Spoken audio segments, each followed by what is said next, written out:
తప్పకుండా 2028వ సంవత్సరంలో తిరిగి మళ్ళీ తెలంగాణ రాష్ట్రానికి కేసీఆర్ గారిని ముఖ్యమంత్రి చేసేదాకా మేమందరం కూడా ఆయన సైనికులుగా, తెలంగాణ ప్రజల ప్రతినిధులుగా, తెలంగాణ బలగంగా తెలంగాణ దళంగా కలిసికట్టుగా కదం తొక్కుతాం. తప్పకుండా తెలంగాణకి మళ్ళీ ఒకసారి పునరంకితం అవుతాం. ఈ పవిత్ర రోజున, పార్టీ ఆవిర్భవించిన ఈ పవిత్ర రోజున, 25 వసంతాలు పూర్తి చేసుకున్న ఈ రోజున తప్పకుండా మాకు మరింత ఉత్సాహం, మరింత ఉత్తేజం ఇవ్వడానికి మా నాయకుడు కేసీఆర్ గారు ఇప్పుడు మధ్యాహ్నం 2 గంటలకి రాబోతా ఉన్నారు. వారి రాక కోసం, వారి దిశానిర్దేశం కోసం తెలంగాణలోని లక్షలాది మంది గులాబీ దండు ఎదురు చూస్తా ఉన్నారు. ఈ సందర్భంగా వారికి కూడా నేను హృదయపూర్వకంగా 25 ఏళ్లుగా ఎత్తిన జెండా దించకుండా పోరాడుతున్న ప్రతి కార్యకర్తకి, ప్రతి నాయకుడికి,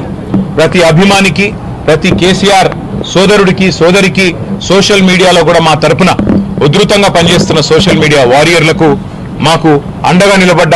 జర్నలిస్టు మిత్రులకు, కవులు, కళాకారులకు, ఉద్యమంలో మొదటి నుండి ఆయువు పట్టుగా నిలిచిన మా విద్యార్థి సోదరులకు, అట్లాగే తెలంగాణ సాధనలో కీలకంగా పనిచేసిన ఉద్యోగులకి, అట్లాగే తెలంగాణ సాధనలో కీలకంగా పనిచేసిన మా న్యాయవాద మిత్రులకి, ప్రతి వర్గానికి,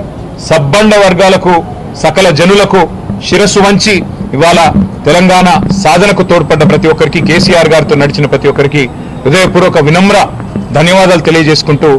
ఈ సందర్భంగా మళ్ళీ పునరంకితం అవుతూ పునరుత్తేజంతో ముందుకు పోతామని